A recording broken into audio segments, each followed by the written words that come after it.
Dear students, अस्सलाम वालेकुम। उम्मीद करता हूँ आप खैरियत से होंगे। लेक्चर की तरफ आगे बढ़ने से पहले मैं आपको बताता चलूँ कि आपके पास ये lectures professor academy of sciences Jehanabad की तरफ से पेश किए जा रहे हैं, और इससे भी ज़्यादा मैं आपको जो रिक्वेस्ट कर चुका हूँ, मैं आपको कह रहा हूँ कि आप हमारा चैनल जो है वो ज़रूर सब्सक्राइब करें। Learn chemistry bye sir Shahid, आप इसे सब्सक्राइब करें। बेल आइकन जो है दबाना ना भूलें ताकि आप तक जो लेटेस्ट लेक्चर जो है वो पहुँचते रहें। ठीक है जी। तो डियर स्टूडेंट्स, इस लेक्चर के अंदर जो है वो इंशाल्लाह हम देखेंगे कि हमारे पास जो है वो केमिकल फार्मूला की टाइप्स कौन कौन सी होती हैं। एम्पिरिकल फार्मूला को इंशाल्लाह हम डिटेल से देखेंगे। Empirical formula for covalent compounds and empirical formula for ionic compounds, इसको इंशाल्लाह हम जो है वो डिटेल से देखेंगे। ठीक है जी। तो अपने लेक्चर की तरफ बढ़ते हैं। टाइप्स ऑफ केमिकल फार्मूला की बात करें तो बेसिकली हमारे पास केमिकल फार्मूला जो है इसकी 2 टाइप्स होती हैं। इसमें बात करें तो एम्पिरिकल फार्मूला होता है एक हमारे पास, और दूसरे की बात करें तो हमारे पास जो है वो मॉलिक्यूलर फार्मूला होता है। इस लेक्चर के अंदर जो है इंशाल्लाह हम जो है वो एम्पिरिकल फार्मूला को जो है वो इंशाल्लाह डिटेल से देखेंगे।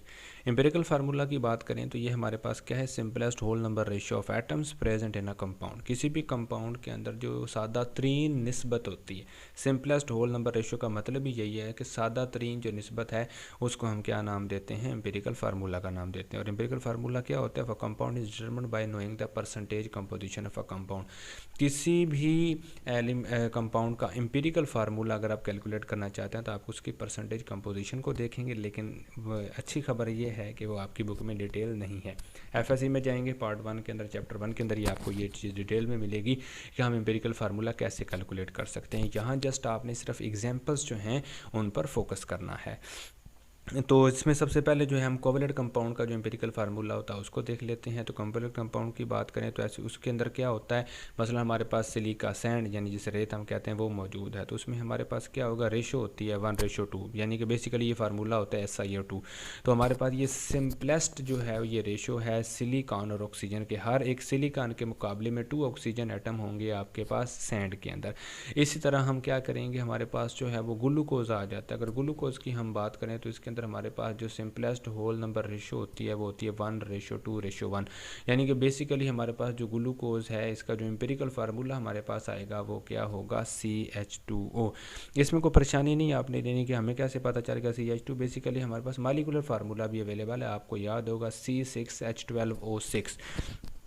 तो आपके पास अगर C6H12O6 है तो इसको अगर आप गौर से देखें तो वहाँ पर आपके पास क्या सिचुएशन आ रही है, उसमें 6 कॉमन आ रहा है। मैं जो बच्चों को शॉर्टकट बताता हूँ कि आपके पास किसी भी चीज़ के अंदर जो है अगर कोई भी कंपाउंड का फार्मूला लिखा हुआ है और उसमें से कोई चीज़ कॉमन आ रही है, कोई एक डिजिट 1 अगर कॉमन आ रहा है, 1 तो होता ही सब में कॉमन होता है, तो उसके लिए तो कोई दूसरी बात नहीं है कि उसका एम्पिरिकल फार्मूला भी वही होगा और मॉलिक्यूलर फार्मूला भी वही होगा।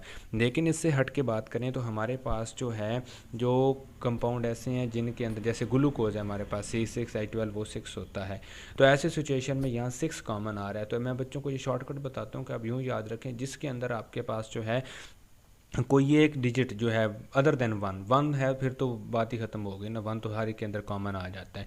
तो आपके अदर देन 1 अगर कोई डिजिट आपके पास जो है वो कॉमन आ रहा है तो इसका मतलब उसका मॉलिक्यूलर फार्मूला और होगा और एम्पिरिकल फार्मूला और होगा।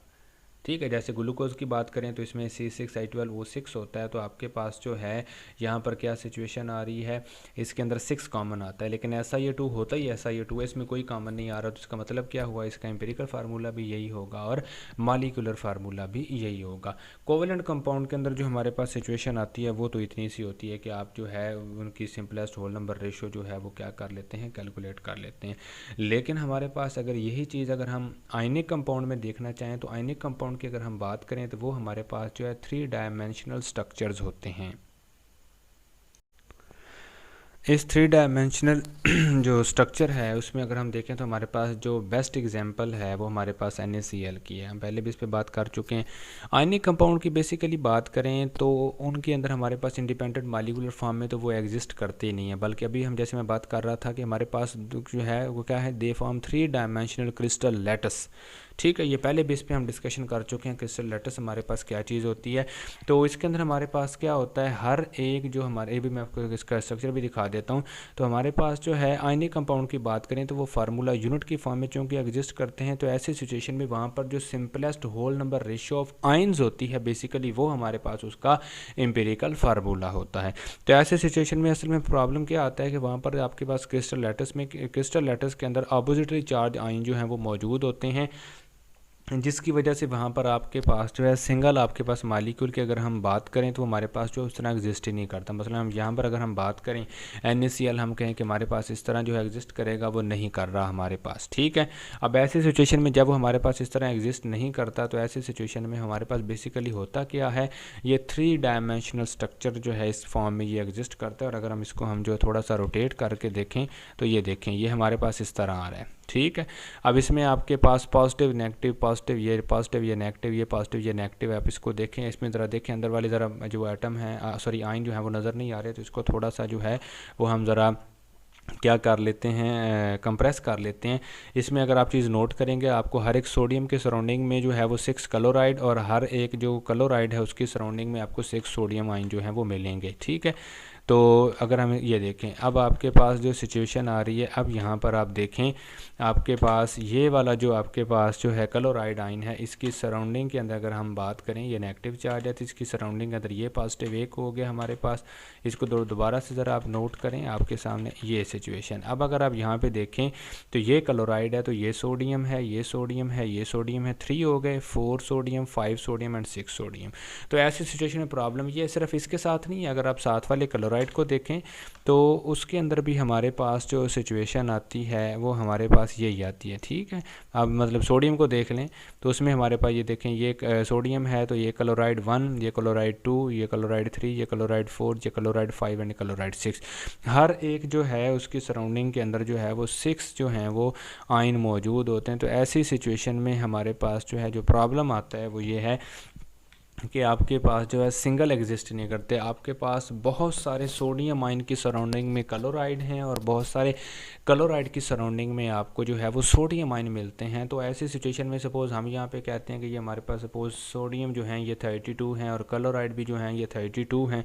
तो ऐसी सिचुएशन में हम ये तो लिखने से वहाँ पर रहे कि हम जो है Na32Cl32 ऐसे तो हो ही नहीं सकता, ठीक है।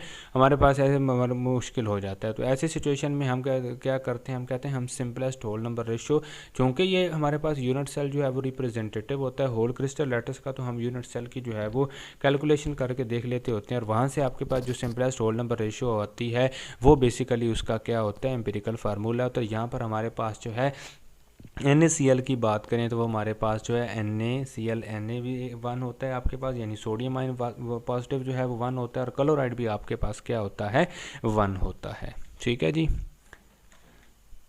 और इसी चीज़ को हम जो है वो क्या नाम देते हैं, फार्मूला यूनिट का नाम देते हैं। तो NaCl की बात करें तो ये हमारे पास फार्मूला यूनिट है of the sodium chloride crystal के। आपके पास जो होल क्रिस्टल लैटिस होगी उसके अंदर उसका जो रिप्रेजेंटेटिव होगा वो आपके पास क्या होगा, NaCl होगा।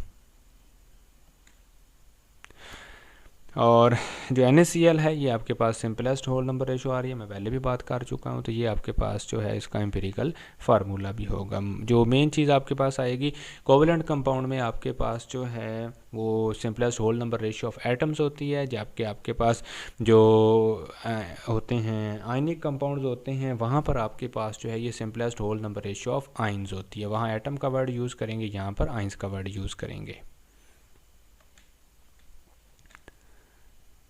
बस ये वैसे जस्ट एग्जांपल्स देख लें, ठीक है। तो फार्मूला यूनिट जो है वो आपके पास क्या होगा, define as the smallest repeating unit of a substance और द मॉलिक्यूल ऑफ और नॉन आयनिक सब्सटेंस, ठीक हो गया जी। आपके पास मॉलिक्यूल की बात करें तो वो नॉन आयनिक का मतलब कोवलेंट की बात करना चाह रहा है, ठीक हो गया।